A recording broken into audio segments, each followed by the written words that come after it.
అది అనాది కాలం నుంచి ఆధునిక కాలం వరకు ప్రపంచాన్ని పట్టిపీడించిన సమస్యల్లో ఒకటి. ఒక మనిషిని మరో మనిషి బానిసగా చేసుకుని మానవ హక్కులన్నింటినీ పూర్తిగా తుంగలో తొక్కిన దౌర్భాగ్య దుస్థితి అది. రుణభారంలో చిక్కుకున్న మనిషి జీవితాంతం బానిసలుగా చేసుకుని భూస్వాములు, వ్యాపారులు విర్రవీగిన అనాగరిక చర్య అది. కాలక్రమంలో ప్రపంచవ్యాప్తంగా జరిగిన పలు ఉద్యమాల కారణంగా తగ్గుముఖం పట్టిన ఆ దురాచారమే వెట్టి చాకిరీ.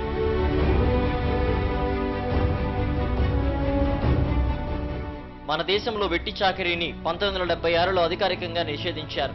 కట్టు బానిసత్వం లేకుండా చేశామని అధికారులు అప్పటి నుంచి ఇప్పటిదాకా చెబుతూనే ఉన్నారు. సందర్భం వచ్చినప్పుడల్లా ప్రత్యేకంగా ప్రకటనలు ఇస్తున్నారు.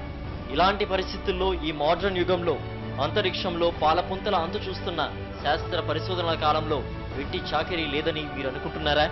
రుణభారంలో వడ్డీలు, చక్రవడ్డీల చక్రబంధంలో ఇరుక్కుపోయిన అమాయకులు ఇప్పటికీ ఈ ఇంటర్నెట్ యుగంలో లేరని భావిస్తున్నారా?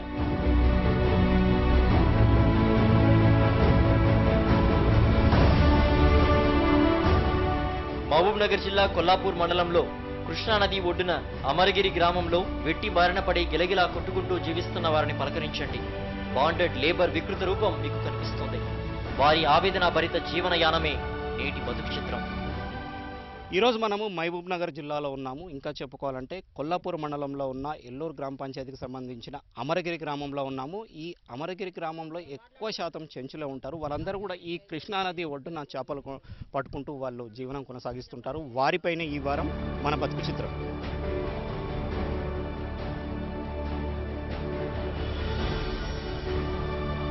ఇది మహబూబ్నగర్ జిల్లా కొల్లాపూర్ మండల కేంద్రానికి 6 కిలోమీటర్ల దూరంలోని అమరగిరి గ్రామం. ఈ అతి చిన్న గ్రామంలో 60 కుటుంబాలు నివసిస్తున్నాయి. కృష్ణానది ఒడ్డున ప్రకృతి ఒడిలో నివసిస్తున్న ఈ కుటుంబాలన్నీ ఉపాధి కోసం నదిపై ఆధారపడాల్సిందే. ప్రతిరోజు చేపల్ని వేటాడాల్సిందే. సూర్యోదయం కాగానే వీరంతా వలలు, బుట్టలు సర్దుకుని బయలుదేరతారు. వలలు వేసిన తర్వాత వాటిలో పడే చేపల కోసం 1000 కళ్ళతో ఎదురు చూస్తూ ఉంటారు.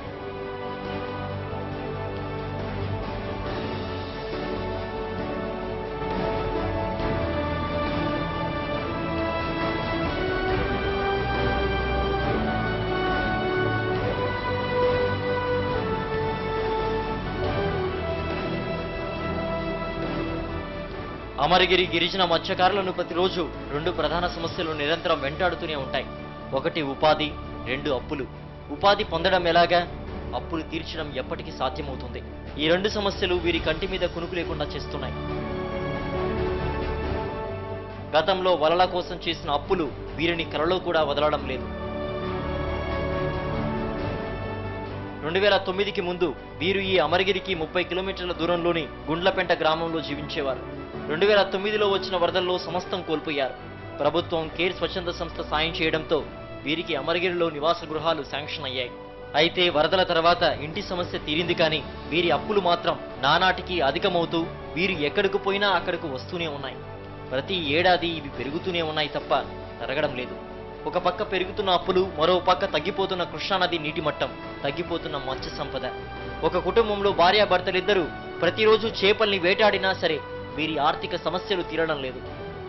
మేము 5-6 ఏళ్ళ నుండి షికారు చేస్తున్నాము. ఇప్పుడు పొద్దున్న పోయినాము, ఇంతవరకు షాప్ వల్ల నీళ్లు మటకం మొత్తం కిందికి పోతున్నాయి. ఒక షాప్ పడతలేము. పిల్లలను బయట ఇసిపెట్టాలా, పోవాలా, లేకపోతే పిల్లల్ని బుట్లు వేసుకొని పోవాలి. మేమందరం మాకు పొద్దుగులు కష్టం చేసినా కూడా ఒక షాప్ కూడా పడతలేదు. చేపలు బొత్తిలో పడడం లే, నీళ్ళు మొత్తం పోతున్నాయి. అప్పులు చేతులు వచ్చి చేపలు ఏం చంపుతలేరు, మీకు డబ్బులు ఎట్టియాలా, అది ఇవ్వాలా అని బెదిరిస్తారు. అప్పులేమో 10,000 ఉండేది ఇప్పుడు 1,30,000 చూపిస్తున్నాడు. అప్పు మేమే సార్, మా మామూలు వేసినాయి సార్. మా మామూలు చేసినది ఉంటే 10,000, 15,000 అట్లా చేసింటే అది మా మీద వేసినారు. 5-6 ఏళ్ళు అవుతుంది సార్. మా మామ చచ్చిపోయినాక కొడుకే దిద్దాలని అది మా వెంట మీద వేసినాడు. అది దిద్దుకుంటూ వచ్చినాం. చేపలు వేసినాము. చేపలు వేసినా కూడా అప్పు పట్టుకుంటాడు. ఇంత 2-3 వేలు అయితే 2 వేలు అట్టుకుంటాడు. 7 రూపాయలు ఇస్తాడు సార్ మా చేతికి. నిజానికి అమరగిరి గిరిజన మత్స్యకారుల్లో చాలా మంది తలల మీద వేలాడుతున్న అప్పులు వారు చేసినవి కాదు, వారి తల్లిదండ్రులు చేసినవి. తల్లిదండ్రులు చనిపోవడంతో ఆ అప్పులు వారి కుటుంబ సభ్యుల మీదకు వచ్చాయి. పెద్దవాళ్ళు చేసిన అప్పులు తీర్చేందుకు ఇప్పుడు వీరు ఎన్నో కష్టాలు పడుతున్నప్పటికీ ప్రయోజనం లేకుండా పోతోంది. దీనికి ప్రధాన కారణం ఈ చెంచు మత్స్యకారుల ఆర్థిక పరిస్థితి. వలల్ని కూడా తమ సొంత డబ్బులతో కొనుక్కోలేని దుర్భరమైన దుస్థితి వీరిది. 1000 రూపాయలు 2000 కానుంటి ఒక అప్పు తీసుకున్నాడు సార్. అప్పు తీసుకొని వచ్చి నాకు అప్పు చేపలు వేస్తట్టు ఆ చెట్టుకు చేపలు వేస్తట్టు ఈయన అప్పు తెంచుతట్టు చేసుకొని అట్నే జీవితాన్ని సాగించుకుంటా ఒక 40,000 అప్పు చేసినాడు సార్. మన ఆయన అప్పు చేసినాక మన ఆరోగ్యం బాగాలేక చనిపోయినాడు ఆయన. చనిపోతే వీళ్ళు ఆయన అప్పు చేసినాడు కదా, ఆయన అది ఎట్టా ఇచ్చి పెడతావు, మీ కొడుకులే తెంచాలా ఆ అప్పు నువ్వుక అని మా మీద వేసినారు సార్. ఇద్దరమే మా నాన్నకు, వాడికి 20,000 నాకు 20,000 వేసినాడు.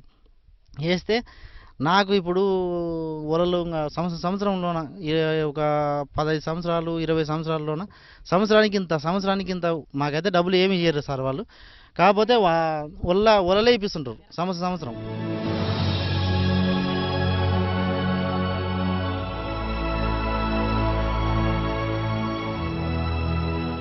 వానొచ్చినా వరదొచ్చినా నీటి మట్టం అనుకూలంగా ఉన్నా లేకపోయినా వీరు ప్రతిరోజు వేటకు వెళ్లాల్సిందే. ఉదయం నుంచి సాయంత్రం వరకు నదిలో ప్రయాణిస్తూ చేపల్ని పట్టుకోవాల్సిందే. వేట సరిగా సాగక చేపలు తగినన్ని పడకపోతే ఆ చేపల్ని కొనుక్కునే వ్యాపారులు అంటే వీరికి అప్పులిచ్చిన వారు తమ ప్రతాపం చూపుతారు. అది వాన వచ్చినా పోవడమే, వాన రాకున్నా పోవడమే. ఇంక పెద్ద గాలి, అనేకమైన గాలి వేస్తుంది సార్. అలాంటప్పుడు కూడా పోవాల్సిందే మేము, ఇంకా తప్పదు. ఇంకా ఒకవేళ చేపలు చాలా వాడినా అనుకో, ఒకవేళ టయానికి బోట్ రాకపోతే చేపలు భంగం అయితే కూడా వాళ్ళ ఖరీదు కూడా కట్టరు సార్ మాకు. ఇంకా పారేసడమే. ఇంకా మీరు ఎందుకు మేము చచ్చిపోయినాయి కదా చేపలు, పెద్ద చేప ఒక్కొక్క చేప ఉంటుంది సార్, ఒక 20 కేజీలు 30 కేజీలు ఉంటుంది. అయితే సాయంత్రం పూట చేపలు చూడనప్పుడు అవి చనిపోయాయి అనుకో, పొద్దుతీడు మేము ఇంకా ఎన్నుకోతే మాకు వద్దు, వాసన వస్తుంది అని తక్కువ రేటు కూడా కట్టారు సార్ వాళ్ళు. అట్లా కూడా నష్టమే సార్ మాకు. ఈ గిరిజన మత్స్యకారుల కుటుంబ సభ్యులందరూ ప్రతిరోజు రెక్కలు ముక్కలు చేసుకుని కష్టపడుతున్నారు. అయినప్పటికీ వీరి అప్పులు తీరడం లేదు. వీరికి అప్పులు ఇచ్చిన సేట్లు వీరిని వదిలిపెట్టడం లేదు. తండ్రి తిరుపతయ్య తీసుకున్న అప్పును తీర్చడానికి తండ్రితో పాటు కుమారుడు చంద్రయ్య శ్రమిస్తున్నాడు. అయినా ప్రయోజనం లేదు. ఈ జీవితంలో ఈ అప్పు తీరుతుందో లేదోనని ఈ తండ్రి కొడుకులు బాధపడని రోజు లేదు. అప్పు చేయడానికి వస్తుందంటే ఇంకా వల షికారు చేస్తేనే మాకు జీవనం జరిగేది, లేకపోతే ఇంకా ఏం జరగదు. షికారు చేయాలా, చేపలు తీసుకుపోవాలి, అలా చేయాలా. వాళ్ళు ఇంకా బాకీ పడేసలేదు కానీ అప్పు చూపుతున్నారు. ఇంకా బాకీ పట్టుకుంటారు కానీ అప్పు చూపుతూనే ఉన్నారు. ఒక వల ఎంత ఉంటుంది, 500-600 ఉంటుంది సార్. అంతవరకు ఎక్కువ ఉంటాయి. ఇంకా కొంచెం ఎక్కువ ధర, పెద్ద ఆయాలు ఎక్కువ ఉంటాయి, చిన్నవి తక్కువ ఉంటాయి. సంవత్సరం 50 వస్తుంది సార్. అంతా ఎప్పుడు తీరదు. ఇంకా తింటూనే ఉన్నాం, అప్పు తీసుకుంటూనే ఉన్నాం, మళ్ళీ అప్పు తీసుకు కడతాం. ఎప్పుడు తీరదు. ఇంకా 50,000 కట్టడానికినా వాళ్ళు మేము చేపలు చంపుతున్నాం, వేస్తున్నాం. వాళ్ళకు చేపలు చంపుతున్నాం, వాళ్ళు వేస్తున్నారు. మాకు అయితే డబ్బులు అయితే ఇంత బిల్లు పట్టుకుంటున్నారు, మాకు ఇస్తున్నారు. మళ్ళీ పట్టుకోగా కూడా మళ్ళీ మాకు అప్పు చూపుతూనే ఉండరు.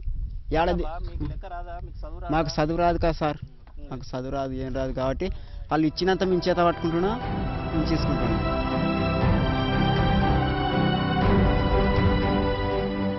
అమరగిరి చెంచులకు చదువు రాదు. అదే వీరు ఎదుర్కొంటున్న పెద్ద సమస్య. దీన్ని అడ్డం పెట్టుకుని వీరికి సేట్లు అప్పుల లెక్కలు చూపించడం లేదు.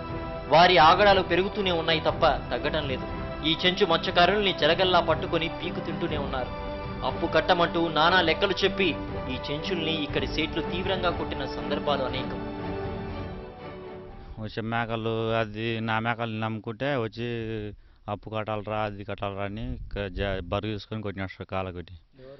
కారు అప్పు షేటు సార్ కొడితే ఇంకా చక్క వేసుకుంటా వచ్చి నేనెందుకు కొట్టినారా, మళ్ళీ మా అన్నలకు వచ్చి అంటే నేనెందుకు కొట్టినారా అది ఇది అన్నాడు సార్. ఇంటికాడికి వచ్చి నువ్వు కొడితే కొట్టినావు, నువ్వు చేసినావు అది అంటే నువ్వు కొట్టలే చేయలే, ఊకే బెదిరించిన అది ఇది అన్నాడు సార్. మత్స్యకారులు ఊరు వదిలి వెళ్ళినా, ఏదైనా శుభకార్యానికి వెళ్ళినా ఇక్కడి సేట్లు సహించలేరు. ప్రతిరోజు వేటకు వెళ్లాలని, చేపల్ని అమ్మేసి అప్పులు కట్టాలని, వడ్డీలు తీర్చాలని వేధిస్తుంటారు. అనుదినం ఈ చెంచులు ఎటుపోతున్నారో ఓ కన్నేసి వారిని వెంటాడుతూనే ఉంటారు. అలా సేట్ల బారిన పడి విలవిలలాడుతున్న కుటుంబాల్లో ఈ మదిరెడ్డి కుటుంబం కూడా ఉంది.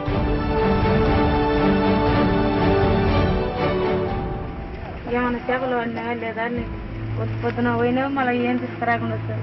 వేస్తే ఇంట్లోకి ఎట్లా మనకు వేసినాం 3 లైన్ల వల్ల వేసినాం 3 లైన్ల వల్ల వేస్తే చేపలు పడలేదు. మళ్ళీ షర్ట్ ఏమన్నా షర్ట్ చేపలు పడలేదు ఏం పడలేదు. మళ్ళీ రోజు చేపలు ఎన్ని పడుతున్నారు నీకు, ఏం చేస్తున్నావు, నీకు ఏం పని చేస్తున్నావు, ఏం కథ నువ్వు. అయితే మళ్ళీ ఇప్పుడు ఇంట్లోకి మళ్ళీ బియ్యంలో ఏంటి లేదు, ఉప్పు లేదు, కారం లేదు, ఏంది లేదు, మళ్ళీ ఎట్లా చేయాలి? ఈ రోజు అన్నం లేదు కదా మనం కొంచెం అంటే ఏమంటున్నా అంటే మాట్లాడు పైసలు లేవు సంతకు, మాకు బియ్యం లేదు, ఏం లేవు, తిండి రారు. నేను అంటే నాకు పైసలు అట్టు కట్టు, నువ్వు ఎక్కడన్నా నువ్వు చేపలు వద్దు ఏమొద్దు, పడపోతే ఏంది పడకపోతే ఏంది, నువ్వు మునిగానే తీసుకురా ఎవరు వేస్తారు, నాకైతే చేపలు కావాలంటున్నాడు. మళ్ళీ అట్లా అన్నప్పుడు మనకు ఇప్పుడు ఏం లేవు కదా, ఉపాసం అనుకున్నట్టు ఏం చేస్తుంది, నీళ్ళు తాగాలి, కొనుక్కోవాలి.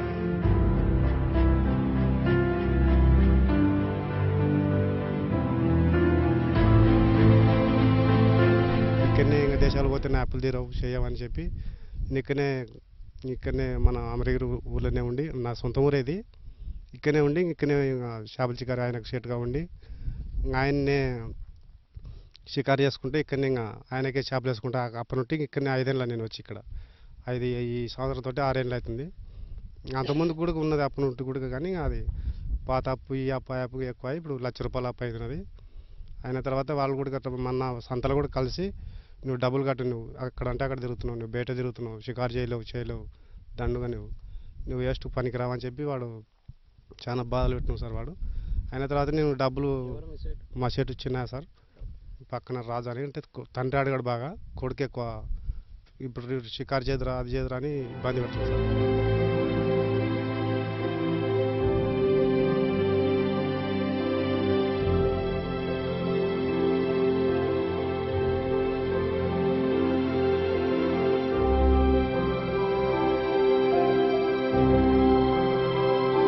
బతుకు చిత్రానికి తిరిగి స్వాగతం.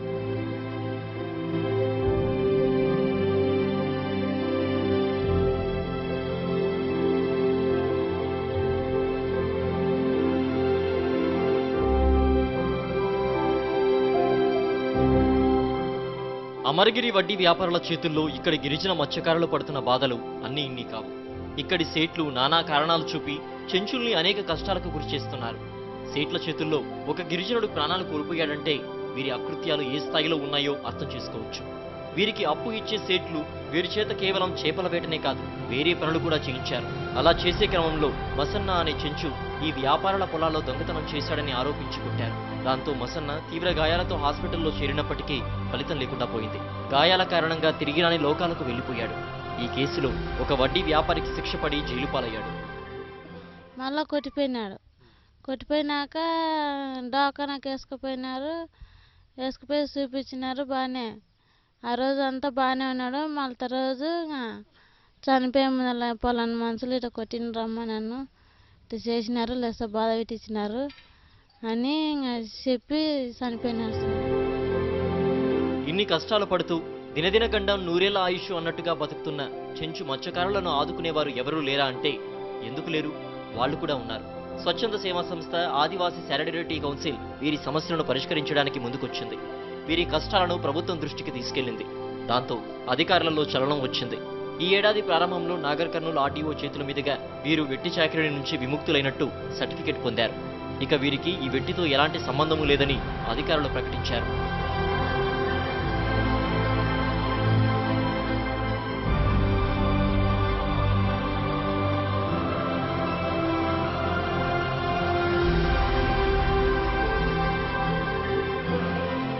ప్రభుత్వం చెంచులకు విముక్తి సర్టిఫికెట్లు ఇప్పించి చేతులు దులుపుకుంది. అంతటితో తమ బాధ్యత అయిపోయిందని అధికారులు భావించారు. అయితే ఈ గిరిజన మత్స్యకారులు బతకడానికి అవసరమయ్యే పనిముట్లు సరఫరా చేయడాన్ని మర్చిపోయారు. చేపలు పట్టడానికి పనిముట్లు ఇస్తామని మొదటి నుంచి చెబుతున్నారు తప్ప ఇంతవరకు ఇచ్చింది లేదు. గతంలో చెంచులు వడ్డీ వ్యాపారస్తుల దగ్గర అప్పు చేసిందే వలలు కొనుక్కోవడానికి, కానీ అవే వలల్ని వీరికి ఇవ్వడానికి ప్రభుత్వానికి తీరిక దొరకడం లేదు.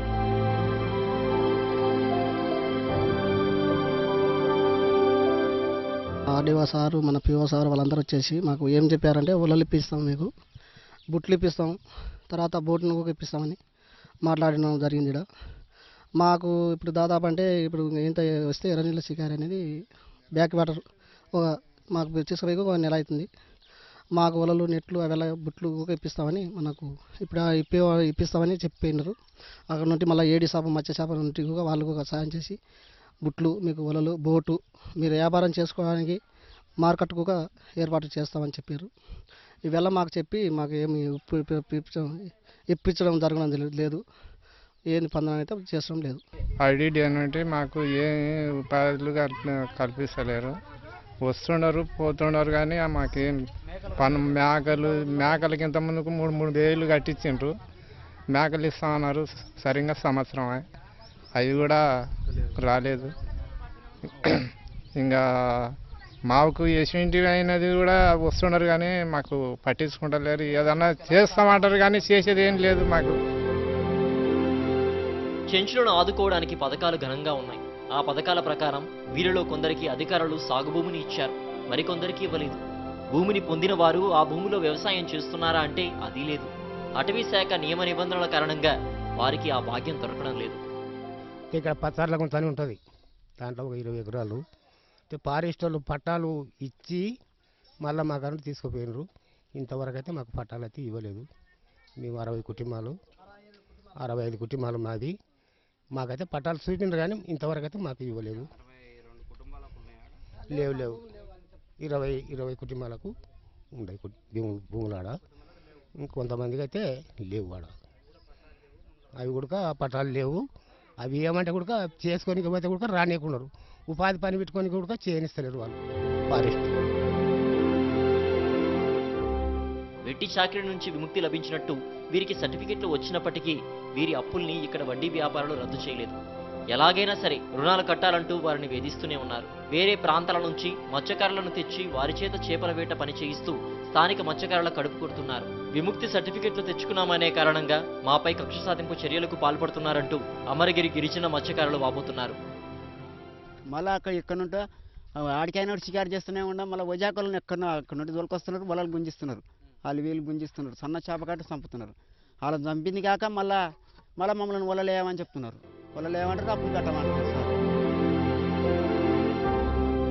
ఉపాధి కోసం వడ్డీ వ్యాపారుల బారి నుంచి తప్పించుకోవడం కోసం అనుదినం నానా కష్టాలు పడుతున్న ఈ చెంచులకు తాగునీటి రూపంలో మరో సమస్య ఎప్పటి నుంచో వెంటాడుతోంది. గ్రామ పంచాయతీ ఒక ట్యాంకు కట్టించినా ప్రయోజనం లేదు. గతంలో కృష్ణానదిలో ఒక బోరు వేసి అక్కడ ట్యాంకు కట్టించి నీటిని సరఫరా చేయడానికి ఏర్పాట్లు చేసినప్పటికీ అందుకు అవసరమయ్యే 3 ఫేజ్ కరెంటు లేకపోవడంతో వీరి తాగునీటి సమస్య పరిష్కారం కావడం లేదు. ముఖ్యంగా త్రాగునీటి సమస్య ఉంది. ఇక్కడ ఏంటంటే గ్రౌండ్లో వాటర్ లేదు. ముఖ్యంగా ఎన్ని బోర్లు వేసినా ఫెయిల్ అవ్వటం అనేది జరుగుతూ ఉంది. ఇక్కడ మేము అంటే సమ్మర్లో ఒక 4 నెలలు ఫిబ్రవరి నుంచి జూన్ వరకు ఒక 4 నెలల వరకు వీళ్ళకి వాటర్ ద్వారా ట్రాన్స్పోర్టేషన్ ఇస్తున్నాం. అదేవిధంగా ఆర్డిటి సంస్థ అనేది రూరల్ డెవలప్మెంట్ ట్రస్ట్ అనే ఒక సంస్థ ఉంది. ఆ సంస్థ కూడా అంటే నిరంతరం మేము ఇచ్చే 4 నెలలు కాకుండా అదనంగా వాళ్ళు మిగతా 8 నెలలు కూడా వాళ్ళు రెగ్యులర్గా నీళ్లు తోలించడం అనేది జరుగుతూ ఉంది. గతంలో వరదల బారిన పడ్డ వీరికి ప్రభుత్వం పునరావాసం కల్పించింది కానీ ఇతర సౌకర్యాలను కల్పించడంలో విఫలమైంది. వీరికి ఇప్పటి వరకు రేషన్ కార్డులు మంజూరు చేయలేకపోయింది. మేము రెవెన్యూ ద్వారా మాకు 35 కేజీల బియ్యం రావడం లేదు. మాకు 6 కేజీలు లేదా 3 కేజీల బియ్యం ఇస్తున్నారు. మాకు అవి సరిపోవడం లేదు. మాకు ప్రతి ఒక్కరికి రేషన్ కార్డులు కావాలని, మాకు రేషన్ కార్డు ఎంతో అవసరమని మేము రేషన్ కార్డుల గురించి మేము దరఖాస్తు చేస్తున్నాము. సాధారణంగా చెంచులకు అటవీ శాఖలో ఉద్యోగాలు ఇస్తుంటారు. ఫారెస్ట్ వాచర్స్, టైగర్ ట్రాకర్స్ వంటి ఉద్యోగాలు వీరికి వస్తుంటాయి. అమరగిరి గ్రామంలో మాత్రం ఇంతవరకు ఎవరికి అటవీ శాఖ ఉద్యోగం రాలేదు. ఫారెస్ట్ జాబులు లేవు. యాయిలో మేము మా ఏరియా వాళ్ళకి ఇస్తున్నారు కానీ మాకు బొత్తి ఇస్తున్నారు. ఏరా మేము కట్ట గిట్ట కొట్టుకొని పోతే మళ్ళీ దాన్ని వచ్చి మమ్మల్నే పట్టుకుంటున్నారు. పట్టుకొని తీసుకుపోవడం కొట్టడానికి ఉంచుకోవడం చేస్తున్నాం చాలా చేస్తున్నారు. మేము చిన్నప్పటి నుంచి ఇక్కడనే ఉన్నాం, ఇక్కడనే చేస్తున్నాం.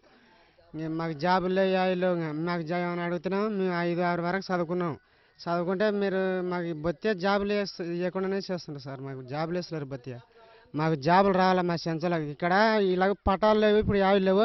ఈ నీటి మునుగల్లా పట్లు ఇట్టి జేసీబీలతో ఇట్టి పొగిలింగ్లు ఇట్టి చేపిస్తున్నారు. మళ్ళీ ఫారెస్ట్ మళ్ళీ గవర్నమెంట్ వాళ్ళే కదా, మళ్ళీ వచ్చి పట్టుకోవచ్చు కదా. మళ్ళీ మేము 6 వరకు చదువుకున్నాం. మేము మళ్ళీ ఇప్పుడు మాదే జాబులు మాకుంటే మేము మళ్ళీ ఇప్పుడు ఆపుదాం. అన్ని జేసీబీని మొత్తం ఆపుదాం. బాండెడ్ లేబర్ నుంచి వీరికి టెక్నికల్గా విముక్తి లభించినప్పటికీ వీరి జీవితాలకు మాత్రం రక్షణ లేకుండా పోయింది. గతంలో అప్పు చేసి వలలు తీసుకుంటే వడ్డీ వ్యాపారులు బోట్లు ఇచ్చేవారు. ఇప్పుడు వలలు లేవు, బోట్లు లేవు. వీరు కష్టపడి ఎలాగోలా పుట్టిలో ప్రయాణించి చేపల వేటకు వెళ్లి చేపలను పట్టుకొని బయట మార్కెట్లో అమ్ముకోవడానికి ప్రయత్నిస్తే సేట్లు అడ్డుకుంటున్నారు. ఇటీవల ప్రభుత్వ అధికారులు కూడా వడ్డీ వ్యాపారులకే చేపలు అమ్మితే మంచిదనే అంశాన్ని ముందుకు తీసుకొస్తున్నారని వాపోతున్నారు స్థానికులు.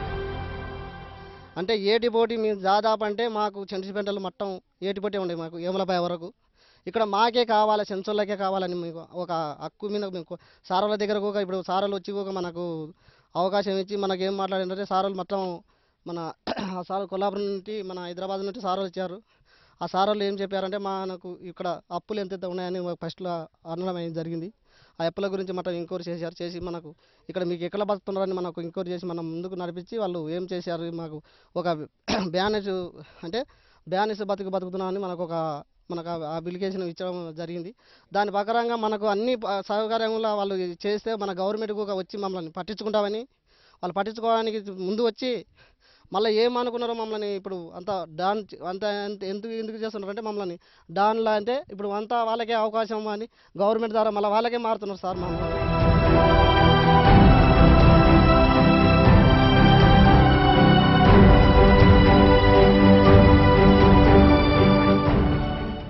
ఇప్పటికైనా ప్రభుత్వం మేలుకోవాలి. అమరగిరి చెంచుల డిమాండ్లను వెంటనే పరిగణలోకి తీసుకోవాలి. అమరగిరికి దగ్గరలోని కోట్లగుండు ప్రాంతం నుంచి వేములపాయ వరకు చేపల వేటను కొనసాగించేందుకు వీలుగా వీరికే పూర్తి హక్కులు కల్పించాలి. చెంచులను వడ్డీ వ్యాపారస్తుల బారి నుంచి పూర్తి స్థాయిలో కాపాడాలి. అంతేకాదు వీరు పట్టుకునే మత్స్య సంపదకు ప్రభుత్వమే మార్కెట్ సౌకర్యం కల్పించాలి. షేట్లు మమ్మల్ని ఏట్లకు పంపిస్తారు, జాలర్లు పంపిస్తారు. పంపించి మేము కిలో చేపలు వేస్తే కిలో చేపలకు 50-60 కట్టిస్తారు. ఒక అప్పు 1000 రూపాయలు ఉన్న కాడ 2000 రాసి పెడతారు. 2000 ఉన్న కాడ 3000 రాసి పెడతారు. అట్లా రాసి పెట్టి మాకు లక్షలు చేసిండ్రు సార్ అప్పు. లక్షలు చేసి మేము ఒక్కరోజు ఇంటికాడ ఉంటే చాలు. ఏంది బే మీరు ఇంటికాడ ఉంటారు, చేపలు ఎవడు సంపాలి, నీ అమ్మ సంపాలనా నీ తాత సంపాలనా అని చెప్పి మమ్మల్ని దాడి చేసి కొట్టడం జరుగుతుంది. మేము ఎక్కడ పోయినా మేము ఎట్లా షికారు చేసుకున్నా ఏం చేసినా వాళ్ళు మాకు అడ్డం రాకుండా వాళ్ళ బతికేతాటు మా బ్రతుకు మాకు బతికేతాటు చూడండి సార్ మీరు. వెట్టి చాకిరీ నుంచి వీరు టెక్నికల్గా విముక్తులైనప్పటికీ దాని తాలూకా దుష్ప్రభావాలు వీరిని ఇప్పటికీ వెంటాడుతూనే ఉన్నాయి. అమరగిరి కొల్లాపూర్ నియోజకవర్గ పరిధిలోకి వస్తుంది. ఎమ్మెల్యే జూపల్లి కృష్ణారావు తెలంగాణ ప్రభుత్వంలో సీనియర్ మంత్రి. ఇప్పటికైనా మంత్రి గారు ముందుకొచ్చి ఈ మేడే సందర్భంగా ఈ అమరగిరి అమాయకులను వెట్టి చాకిరీ నుంచి పూర్తిగా విముక్తులను చేయాలి. ఏళ్లు గతిస్తున్న అమరగిరి గ్రామంలో ఉన్న చెంచువుల జీవితాల్లో మాత్రం ఎలాంటి మార్పు లేదు. కేవలం మౌలిక సదుపాయాలు కొన్ని తీరాయే కానీ ప్రభుత్వాలు వారి వంక చూడటం లేదు. వారి కష్టాలు ఎక్కువ అవుతున్నాయి కానీ తగ్గుముఖం పట్టడం లేదని వారు వాపోతున్నారు. ఇది ఈ వారం బతుకు చిత్రం. వచ్చే వారం తిరిగి మరో ఎపిసోడ్లో కలుసుకుందాం. టిల్ దెన్ కీప్ వాచింగ్ సాక్షి టీవీ.